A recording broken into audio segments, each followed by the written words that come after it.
Hey guys, welcome to another episode of Headspace Hangout. Today we have a topic that I find close to heart, close to mine, and I think a lot of my friends as well as family members have gone through what we're going to talk about today. I think it is a hard conversation to have, as well as just want to kind of break the stigma as to what we'll chat about today. And I've brought on someone that I've been following on Facebook for a few months. I believe his cause and why he's doing it is really great. So let him say everything he needs to. And yeah, Sean, thank you so much for joining us today, bud. No, thank you, mate. Thanks for having me. It's a real pleasure.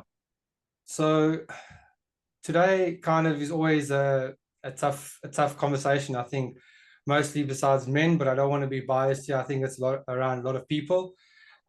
Before we get in, man, I just want to let you know, and I've chatted to a few people, being from a third world country like South Africa, and I spoke to some guys today from Ghana and Kenya. Headspace, depression, well-being, like things like that. That we aren't aware of that. You know what I mean? We just every day it's just to the ground, be a man, stand up, do what you have to do. There's no, you can't cry, you can't be upset. And when I came to Australia, my perspective changed. Like I understood that yes, the way I feel is okay. Where with men, as you know, and why you've done what you do, men are we have to be strong. I have to be a man. You know what I mean? And that's why I said you're the best person right now. I think that I could have on here to kind of give your experience and your insights because you do this for a full-time job. So yes, but tell us what you do, who you are, and yeah, the floor is yours, brother. Yeah, thank you, mate. And you're absolutely right. I was only just recently at the International Suicide Prevention Conference in Thailand a couple of weeks ago, and there was a lot of speakers from all over the world that their full-time career and job, just like mine, is in the space of suicide prevention and obviously mental health awareness. And I think in Australia, we look at the mental health space here in Australia, and a lot from the outside and from the statistics that we see from the issues that we do have with mental health. We do see it as a really major issue in Australia, which it is. But when you look at other countries like South Africa, like a lot of Asian countries, a lot of South American countries, Australia's in a very, very fortunate position when it comes to the mental health conversation. We are a lot more advanced with the conversation than a lot of other countries, a lot of other areas of the world as well. So you're absolutely right when you say it's probably opened up a little bit more since coming to Australia, because we are in that position where there is a lot of organisations, there's a lot of work going into suicide prevention. Could there be more? Absolutely. But there's a definite, I suppose, push here in Australia, and we are very, very lucky compared to some of the other countries. Some countries it is still a crime to die by suicide, and people are going to jail for mental health issues. So when we look at that, what's going on in the world, Australia is a very, very lucky place. But yeah, look, a little bit about me. I'm a father. That's probably the first thing I like to tell people. I've got a 6-year-old little girl who's my life. I'm the director of a charity called the Shaka Project, which is a suicide prevention charity based out of Melbourne in Victoria. And I suppose the main role of the project is to prevent suicide. We're very, very big on destigmatizing mental health, getting more people talking about mental health, talking about seeking support, destigmatizing the whole issue around seeking support and around talking about your own feelings and emotional well-being. And I suppose changing the culture when it comes to especially men and their mental health and their support seeking behaviors as well too. So I've been in this role for about 5 years now. It's something that is it's very much a personal a personal sort of passion of mine throughout my own mental health challenge that I've experienced, which I'm happy to talk about a little bit later. And it's a really big passion for people around me as well to continue to talk about mental health, continue to put programs in place to encourage people to seek some support, and with the ultimate goal of being preventing suicide here in Australia, New Zealand, and beyond as well. So that's me. Other than that, I'm a pretty boring guy. I work a hell of a lot. I'm a dad. I love AFL. I don't know if you've ever been to an AFL match, mate, but that's my second passion is watching the footy. And yeah, other than working and being a dad, I'm just your average sort of Australian that just wants to look after people and wants to prevent suicide. Well, thank you for that. That touched my heart a bit because I know the feeling.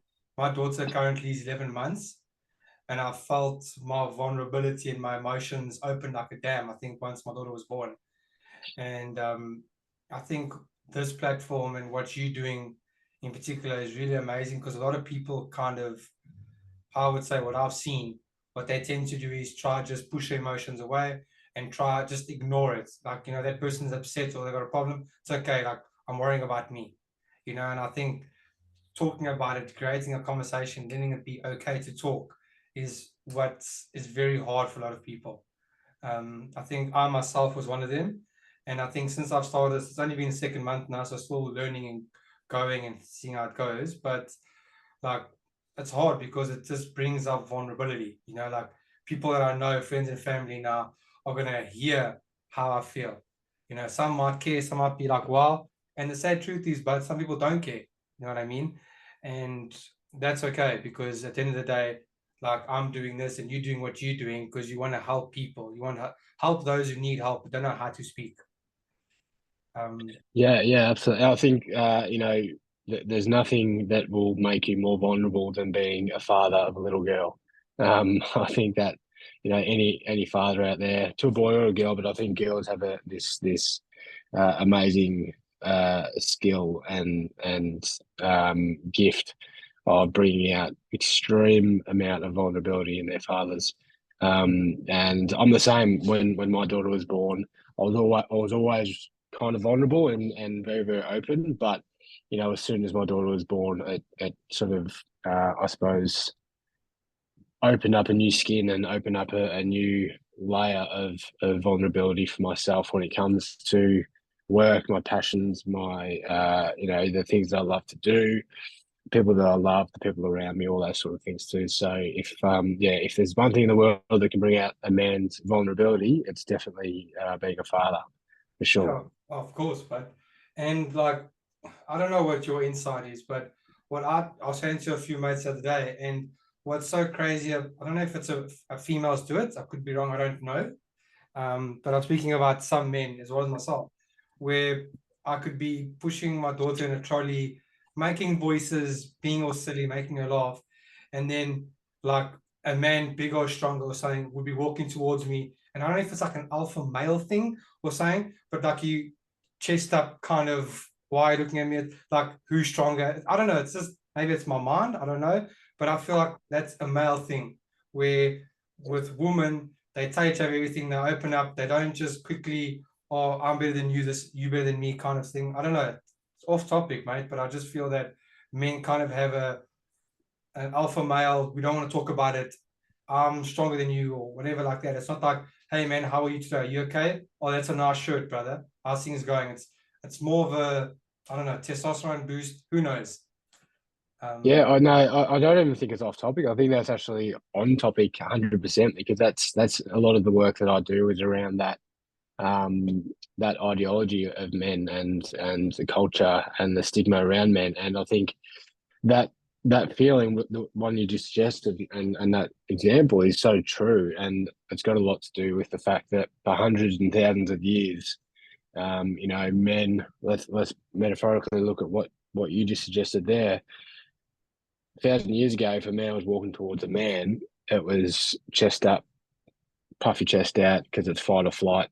yeah, It's defending your family. It's salvaging for food. It's this. It's that. So this is something that's been taught for a very, very long time with men all over the world that we have to have that, I suppose, that masculinity. We have to puff our chest out. We have to be tough. We have to be strong. We have to be durable. And even if it is in a position where we are vulnerable, it might be around our kids, there is a sense of, I suppose, it's a reaction that you have to still have that male enforcement and hold your chest up and hold your head up. And it's there's nothing wrong with that. There's nothing clearly wrong with being masculine, but I think a big thing that we're especially trying to push with the project that I run is that masculinity and vulnerability can coexist.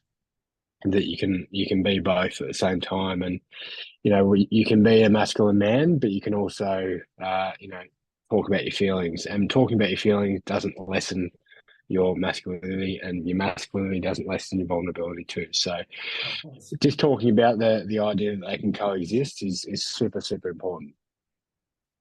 Um, why would you say, or why do you think, based on your experience, that there is a stigma around men in particular seeking help or speaking about it?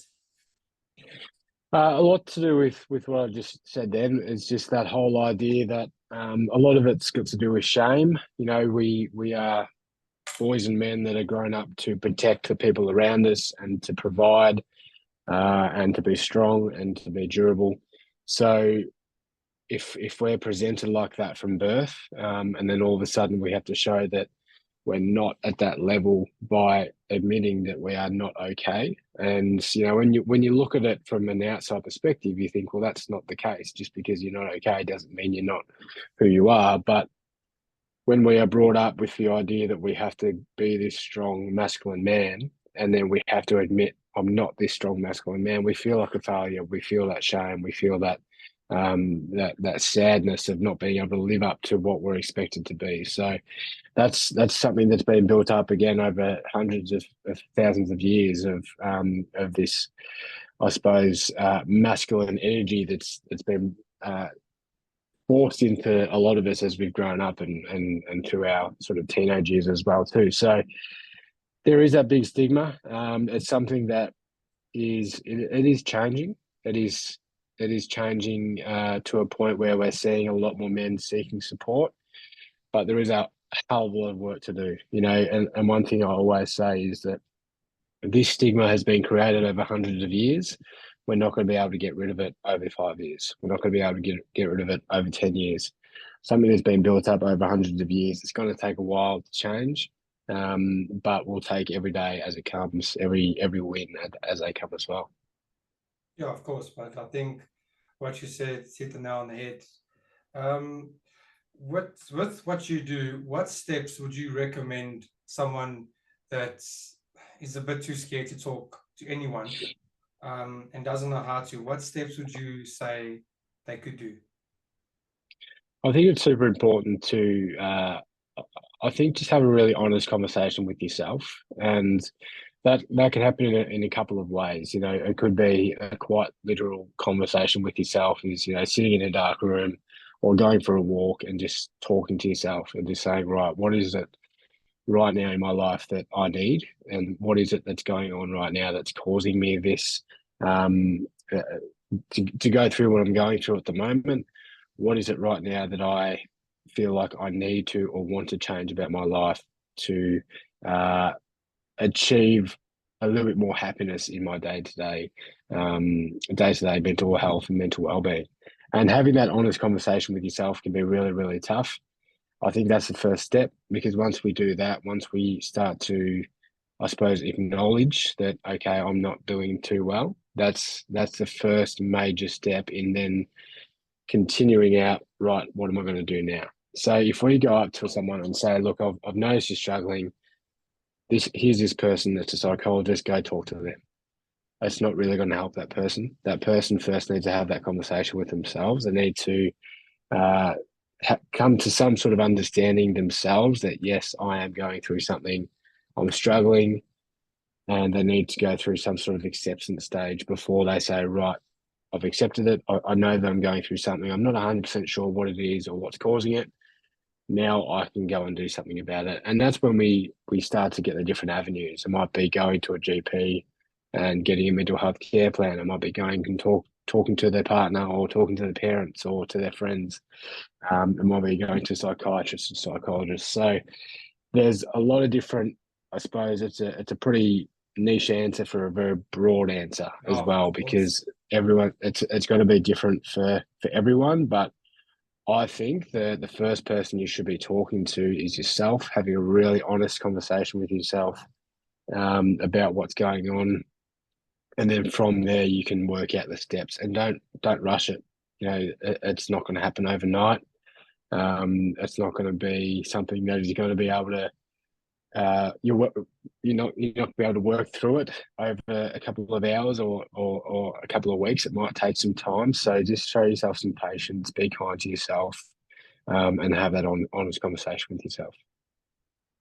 Thanks, bro. Yeah, I've honestly find myself also in some dark times, I'd say, especially once having a daughter. I think that just brings up that additional stress, with the additional finances, additional, am I being a good dad? Am I good being a good husband? And then it's so many different thoughts. And I honestly didn't know where to go. I looked at a psychologist or a psychiatrist, and then you're looking at $300, $400, $500. I don't know how much. I think that was the quote I got for 2 or 3 places. And I was like, okay. And then I went to 1 or 2 different avenues. And then that's actually got help through Medicare. Long story short, spoke to 1 or 2 people.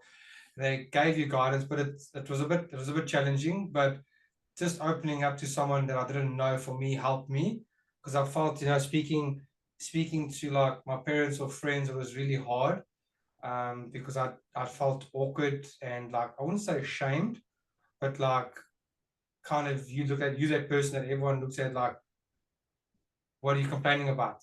Why are you upset? You can't be upset. You moved to Australia. You were in a terrible country, now in an amazing country. You have a job, you have a daughter. You can't be sad. You can't be upset. You know what I mean?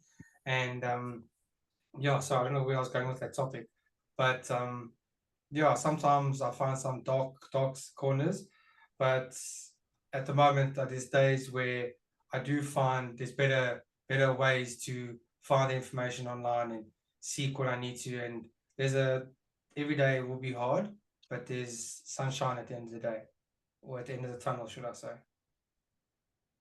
Yeah, yeah, absolutely. Look, and it's something that is it's a real struggle here in Australia. When we talk about the prices of psychologists and psychiatrists and the wait lists. There's some places where it's a 2 to 3 year wait list to see a psychiatrist or psychologist. So that is a big issue. So it makes it a lot harder. It's a massive barrier for a lot of Australia, especially regional Australia. So I think it's really, really beneficial for people to make those different avenues, or to just to look into those different avenues as well. I often speak about crisis resources like Lifeline and Beyond Blue and these different things. And something I talk about with them is that there's a really big misconception with these resources like Lifeline, and that is that you you can't call them unless you are suicidal or considering self harm, and that's completely untrue. You can contact those Lifeline resources at any time. If you're just having a rough couple of days or a rough couple of weeks, and you're not too comfortable talking to someone in your life just yet, you can't get into a psychiatrist or you can't afford a psychiatrist, which is completely understandable, then, go for a walk and give them a call. Give Lifeline a call, give Beyond Blue a call. They're not going to hang up on you because you're not suicidal or Yeah. experiencing self-harm ideation. So, little tools like that, and just having those, I suppose, that awareness that you can do that. It's something that a lot of Australians aren't aware of, that they can actually do that. You can call Lifeline about grief. If you've lost someone in your life, you can literally call them and talk about it. It's not all about mental health and suicide. It can be about grief. It can be about financial issues. It can be about addiction issues, relationships, all these different things too. So I think that's one thing to point out to people, is that there is those free resources that are available to all of us. Yeah, of course. And talking about that, Beyond Blue was who I got in contact. I actually it was very quick and easy. So that was, I really wouldn't really say I enjoyed the phone call, because obviously I was being very vulnerable and open, but it felt good, obviously, explaining I had not actually doing what most men do and just bottle it up and try to be strong, where it's okay not to be okay. You know what I mean? So, with what do you think the media could do better or is doing that's actually tackling that? Yeah, look, it's a really big subject at the moment when it comes to mainstream media, especially. So when we look at our news channels, TV, radio, these big mainstream media platforms, they simply will not talk about male mental health or male suicide. Suicide in general, really. And there is a few reasons behind that. There is a I suppose, a agreement when it comes to how media discusses suicide, and that is that they don't discuss it in a way that describes the death of a person. So what I mean by that is, let's say we lost an athlete, a well-known athlete, to suicide, which we have a lot here in Australia. Um, when the media is reporting that, they won't mention that it was suicide. They will simply say that he or she suffered mental health and died unexpectedly at this time. And then at the bottom, they will list Lifeline's number, Beyond Blue's number, etc., etc. So the reason they do this is because it's almost an agreement that if we don't highlight suicide, if we don't highlight the way that someone dies, then it doesn't encourage the behavior. Now, when you look at what's going on in the world at the moment with there's so much murder and domestic violence and this and that, there's a very, very big contradiction with that statement because there's constant media around those things, as there should be.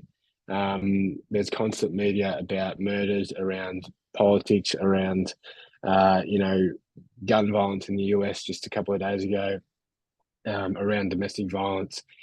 And there needs to be a place in media for suicide prevention, for mental health. And I think that the most negative part of the media that is talking about mental health is that they blanket mental health as a negative. So when they're talking about mental health, the only time they'll really talk about mental health is when they are talking about someone who's committed a murder, and they'll talk about that he or she has claimed insanity or claimed mental health or claimed this or claimed that. So we have this really broad conversation, and it could be a really positive conversation around positive conversations around mental health.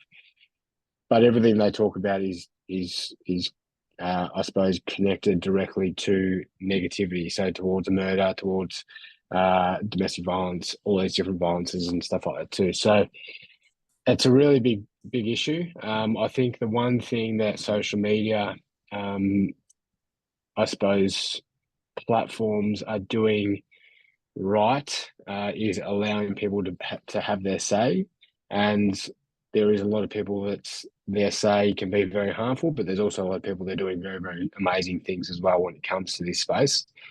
So I think when it comes to talking about mental health, talking about suicide prevention, it's almost up to the consumer, where it really should be up to the mainstream media to back that up. But unfortunately, they're not. And unfortunately, they probably won't ever do that. It's going to take a lot of work for them to come around and start doing it. But right now, it's up to the consumer, up to the people, up to the everyday person to, I suppose, continue to advertise and talk about and promote positive mental health conversation, positive conversation around suicide prevention, and all these different things too. So it's a really tough one. It's a really hard one. It's unfortunate that it's in that position. Um, it's unfortunate that there's not enough light on mental health when it comes to mainstream media. You'll see now there's a lot of movies, especially children's movies, that talk about anxiety and talk about different emotions and feelings, which is fantastic, which is really great. But unfortunately, there's also a lot of, I suppose, the mainstream media that is taking those really core issues of analyzing mental health and creating something negative out of it and putting it on someone that's done something really, really awful to someone. And there's sort of getting blurred lines there too. So hopefully I answered that question. That was probably a long-winded answer, but at the end of the day, there needs to be more done. But unfortunately, just like everything when it comes to mental health, it's taking a long time for us to get here. It's going to take us a long time to get out. But your answer was perfect, 102% perfect. For me, I agree with a lot of things you said. What I've realized is exactly what you said with regards to that they can talk about murder and domestic violence and so many things attribute to that, but they won't chat about mental health, which is for me is mind-boggling, if that even is the right term. But for someone like me, like my uncle committed suicide, and my cousin found him, and yeah, it was a tough time for the family. Still have those times where it hits the heart every year, every few months when it's his birthday, things like that. And I think things like that stick with people and throughout their lives, like that trauma kind of gets bottled up, but then it comes out later on in life. But yeah, don't want to go too deep onto that. Earlier on, sorry to ask, but earlier on you said that you kind of have a reason as to why you started this.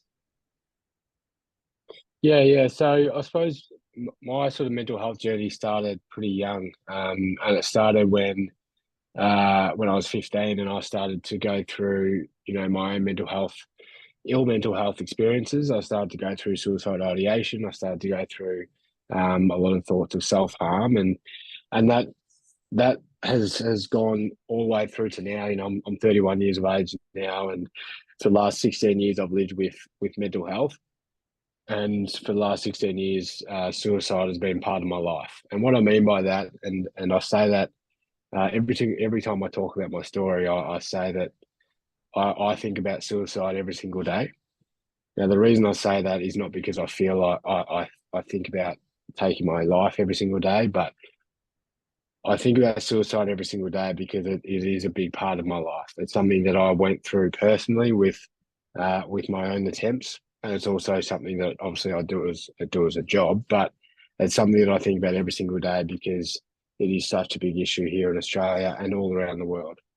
And I suppose my mental health journey, when it started off as clinical depression. I was diagnosed pretty early, and throughout the last 15, 16 years, as it's gone up and down and ebbs and flows of mental health, and there's been times where it's been extremely dark, and I've had attempts on my life, and I've spent time in hospital, and I've had moments where I didn't want to wake up, and I've had more than 150 sleepless nights because I've just been crying and so much anger towards myself and hate towards myself, and speaking to myself how I wouldn't speak to anyone else because it was just so cruel. But I suppose mental health and suicide is just something that has had a massive impact on my life. And when you're in that moment, when you're in that crisis stage, we call it,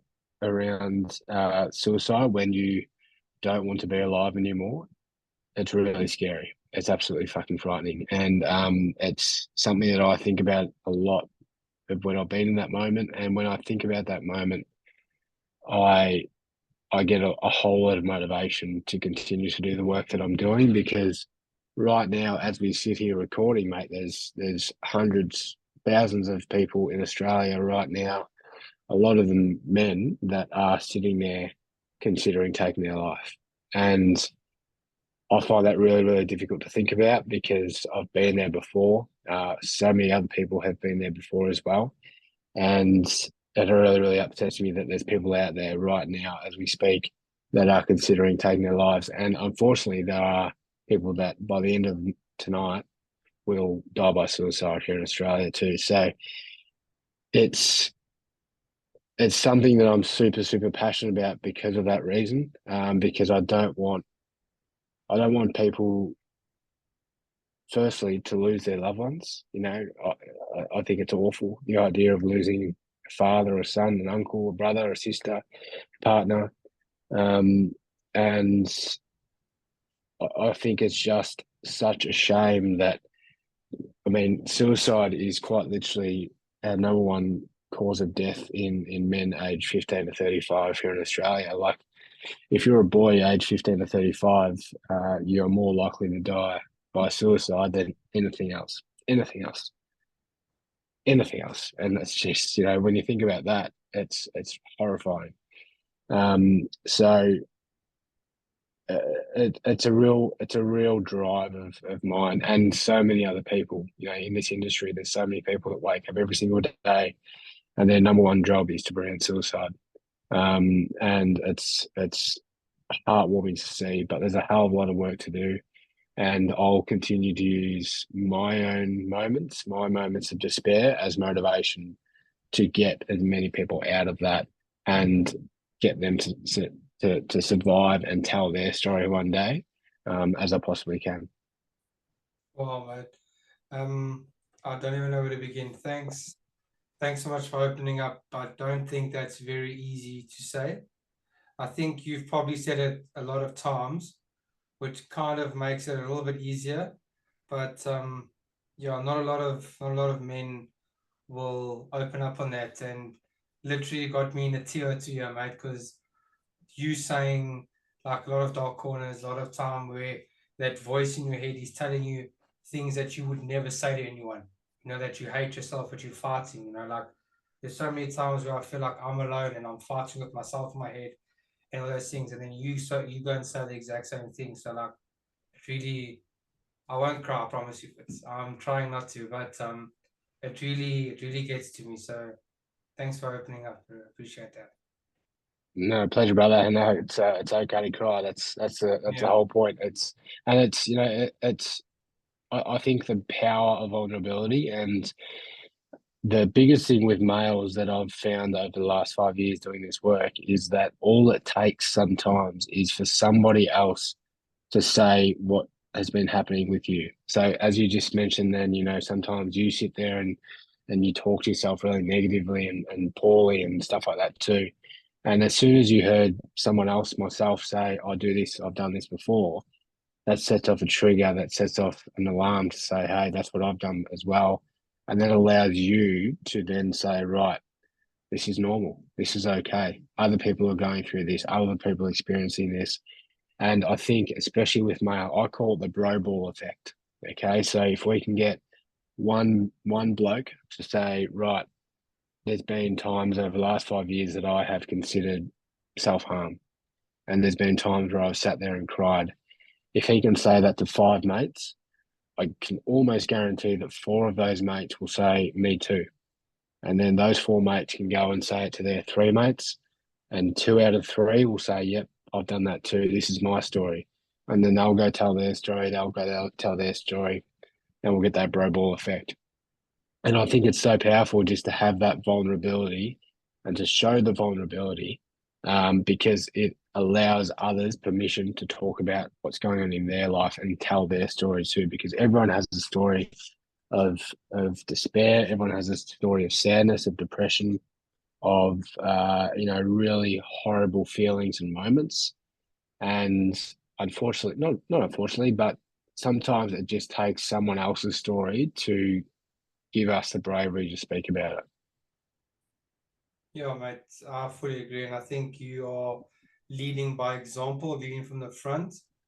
And I really wish your um, business success and probably doesn't get the recognition that it deserves. Like I said earlier, so thanks for doing that, because a lot of men will pass on or ignore this whole conversation and not show vulnerability or try. So, as we said in the beginning, try be the strong individual man. But like you said, vulnerability and strength and masculinity doesn't change. You know what I mean? The more you open. And I look at a good example.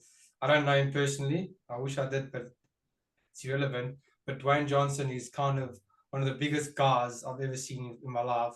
But then you see him on social media with his daughter, and he's in dresses and he's doing all these kind of things. And it just shows like why we don't judge him, but why would we judge another man walking down the street that we don't know? I think it's just these conversations should be happening more, not sitting around drinking and talking about soccer on the weekend. That's it. We should be chatting to our mates about real shit, talking about real things and real emotions, because what I've noticed a lot of the times when I'm either at a barbecue or at family get togethers, as in the past, I'd always tend to kind of sit with the men for a few minutes and then I sit with the women for a few minutes because the men would be talking about how great their lawnmower is, or what I got this on my car. Like some things for me, like it weren't pointless, but then when I sat with the ladies and listened to what they talk, they spoke about how they're feeling at work and actually spoke about a few different emotions that men would never talk about, right?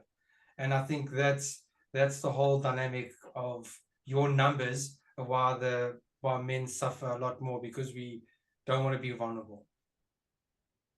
Yeah, yeah, absolutely right. It's just such a hard position that a lot of men are in when it comes to vulnerability. And I've had those conversations too. You get around your mates, and the first 15 minutes is talking about work, talking about how busy you are, talking about the footy, talking about this, talking about that. And the only time you really start to talk about emotion sometimes is when you've both had 25 beers, and that's the end of the night, and all of a sudden something happens and someone starts talking about it. So yeah, it often takes a few beers to get a lot of people talking. So it is something that a lot of men struggle with, and it's because of the stigma. It's because of the way that it's been created over so many years.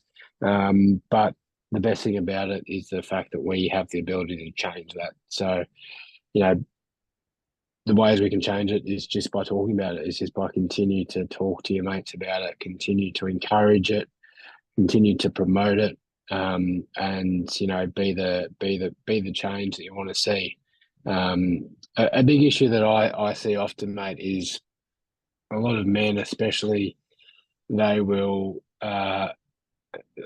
they'll come across as people that want to talk about men's mental health, and they'll come across that way, but then they'll also make comments like, um, why do we only get a month for Men's Mental Health Month? And why do we only get a day for Men's Mental Health Day? And Are You Okay Day? It should be more than a day. And all these different comments of creating, putting a negative twist on something that should be promoting positive conversation. And all I say to that is, Men's Health Month is the month of June every single year. And on July 1, I wake up along with thousands of other Australians, and I still do suicide prevention for men. July 2, I wake up and do it again. July 3, I wake up and do it again. Men's Health Month is through June, and it's created to enhance conversation around men's mental health and suicide prevention. It is up to you as an individual, if you want to promote men's mental health for longer than a month, you do it on July 1. You do it on September 6th. You do it in December 24th, because there's thousands of people that are doing it day by day, 365 days a year. Are You Okay Day? We promote it the day before, the day of, the day after, 3 days after, 10 days after, 6 months after, 6 months out, every single day. And it really frustrates me when we have this negative spin on these different things, because there's so many people that are like, oh, it should be longer than a month. It should be longer. It is. It is longer than a month. It's every single day. It should be every single day. But sometimes we all have to take, and this isn't saying that I'm an angel, we all have to take responsibility, and we all have to say, right, if this is going to change, along with a lot of other issues in the world, if this is going to change, it needs to be spoken about every single day, not just in the month of June, not just on AOK Day. And I should be taking personal responsibility about talking about that mental health and talking about suicide prevention every single day as well. So it's a really big topic that is getting traction, but I think a lot of people need to take that personal responsibility with just how far they want to take that conversation, and just how much they want to emphasize, I suppose, the importance of men's mental health and suicide prevention and different causes and stuff like that throughout Australia too. So hopefully we can get to that stage as well. Yeah, of course, but of course, it's like you say, it's a very, very hard topic. If you ever are in Sydney, obviously excluding Wednesday, if you ever need a hand, a pair of hands for anything, please give me a shout. I'll definitely jump on board and give you a hand with anything you need, bud. Yeah, thank you, I appreciate it. So, based on your experience, what's your, say, first one or two, I'm just thinking off the top of my head, first one or two things that someone in that headspace, let's say, should do straight away if they are thinking those feelings of suicide? What is there, I wouldn't say a cure because there's no cure, but is there something like, I know a deep breath would release anxiety, going for a run, dopamine, run, or I don't know, something like that. Is there, based on your experience, would you say there's any go-to in that moment? Yeah, look, unfortunately there isn't, because every single situation is different when it comes to suicide ideation. And it's like, let's use a car crash for a metaphor. Um, you can say, to prevent a car crash, you slam the brakes on. But then you think about how many different types of car crashes there are. Okay, you could get T-boned. Someone could come and ram you from the back and then push you onto something else, which the brakes aren't going to do anything there. You could fall asleep. Brakes aren't going to do anything there. You could be intoxicated. You probably don't know how to push the brakes there. So you think about it like that. The quick, obvious answer to prevent the car accident is to put your brakes on. But we don't consider that maybe a truck's going to come out this way and take you out. So it's the same thing when it comes to suicide. If I said to someone that was going through suicidal ideation, hey, go and seek help. If I said that to 10 people, maybe one person that would say, right, yeah, no, you're right, I'm going to go speak to this person. If I said to those 10 people, right, I'm going to take you into hospital, you need to seek some hospitalization for 3 to 4 days or maybe even longer, that might work for 2 of them. So it's just such a broad and personalized experience. Me personally, when I was in that moment, and I didn't even think about it then, but I think about it now, and I tell myself now that if I'm ever in that situation, that the first thing I do is I call my daughter and I just FaceTime her. And whether she wants to speak to me or not, I just get her on FaceTime and I see her face, and I communicate with her, and I know that that's enough for me. That's enough for me to say, right, this little girl needs you here. Your future needs you here. But unfortunately, there's a lot of people that die by suicide that have major addictions, that have major traumas in their life that they're really, really struggling to comprehend and go through. So it's a really tough one to answer because there is so many complexities around suicide. But I think in the moment, a lot of people, I hope they just have a conversation with themselves and they, if I could tell someone one person in that situation now, one thing, that would be that their future needs them, and the future of recovery if they're going through addiction, their future of recovery if they're going through some trauma or PTSD, their future of children, their future of their dream career, their dream job, the dream holiday, or whatever it might be. It might be something small, it might be something major, but whatever it is, their future needs them to. So if I could say anything to anyone that's going through that now, it'd be that. But unfortunately, there's no one thing. Wow. I don't even know how to answer that. I think what you just said was really informative, but I didn't even think of different avenues. I just thought that, cool, you need to lose weight, eat different. You want to run faster, run more longer and run faster. I think your approach and what you said is mind blowing because I'm just trying to think of, I wish I knew the answer, should I say. Let me just say, I wish I knew the answer of an easier way just to help. And I think that's what you guys are busy doing at the moment. So, yeah, but that's crazy. It really is. So, last question I wanted to ask. What's based on what you guys are doing now, and what gives you hope that there's better things to come for mental health? Oh, look, there's a lot of work going into men's health, and that does give me hope. The things that I suppose are barriers to that hope are the things that happen on the front line. And what I mean by that is often when I talk to people, and people often ask me, how do we prevent suicide in Australia? And whenever I ask, a group of people that, usually their first response is, we need more funding here, we need more funding there, we need the government to do this, we need the government to do that. That's something that the mainstream media do talk about a lot. But my answer to how we prevent suicide in Australia is we start being nicer to each other. That's the first thing we do. The very, very first thing we do. We start to be friendlier to the Uber driver. We start to be friendlier to the person who,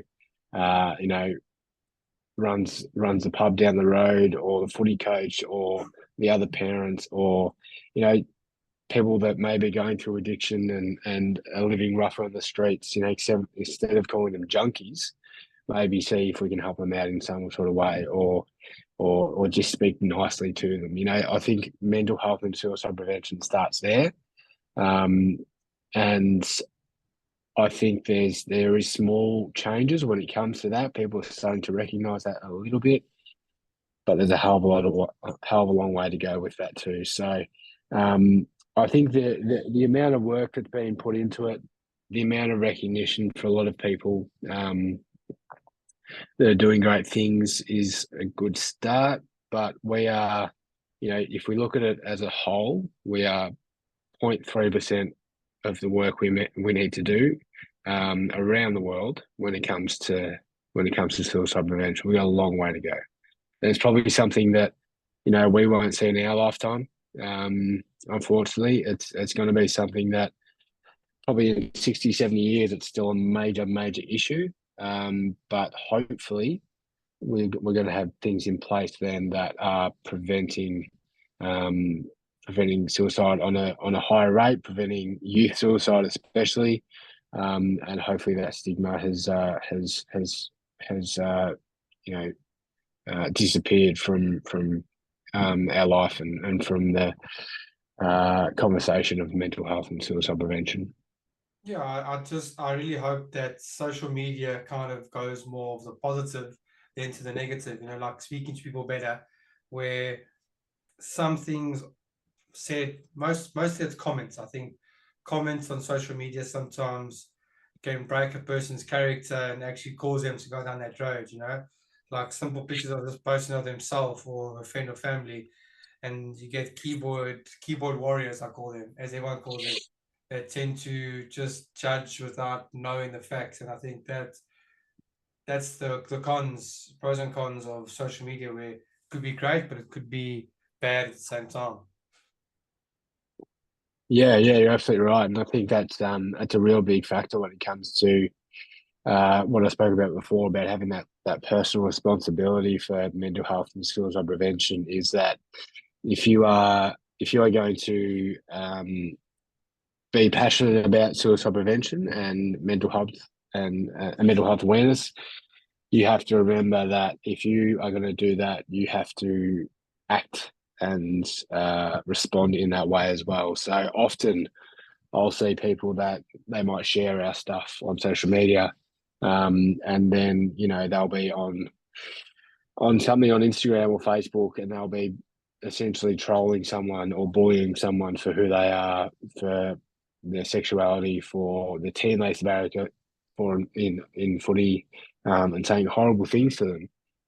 And it really, really upsets me, because you're talking about mental health and suicide prevention, and then you are quite literally adding fuel to the fire of somebody else's mental health. So it's again that personal responsibility that we all have to take. Again, I'm no angel. I've said and done things that I deeply regret. I think we all have, but I think it's just taking that responsibility and acknowledging that, and then trying to do better every single day. Sean, everything you said today, bud. It's our first time meeting you. But I'll definitely call you a brother. 100% we have to. And like I said, if you're ever in Sydney, please let me know. I'll definitely reach out, give you both my hands, help you with whatever you need, brother. Your cause is amazing. And I just want to thank you for opening up, showing that being vulnerable is okay, that it's fine, that you haven't changed since you've opened up, and you're still the same man that you are, bro. So thank you for that. That's one of the thanks for the time tonight, brother. No, thank you, mate. I really appreciate it. So what I'll do is I will put your social media, obviously, when I share it, in the links. And obviously, if anyone has any questions, queries, if they can just shout out to you, reach out to you, if they have any questions or anything they want to find out more about you and your charity and how we can contribute towards that. And by the way, just to add on that point, I think your clothing line is really awesome, but I must think I like your beanie as well. Checking in is very important. Thank you, bro. A lot of people just say, "Hey, how's it going?" But do they mean it? I think that's the next step. Absolutely. No, thank you, bro. I really appreciate it. The merch is pretty cool. It's a cool logo, cool slogan, all that sort of stuff too. So it's a good conversation starter. Awesome. Sean, thanks so much, brother. Enjoy the rest of your Thanks, bro. night, should I say, and then we'll chat soon. Thanks, brother. Ta, mate.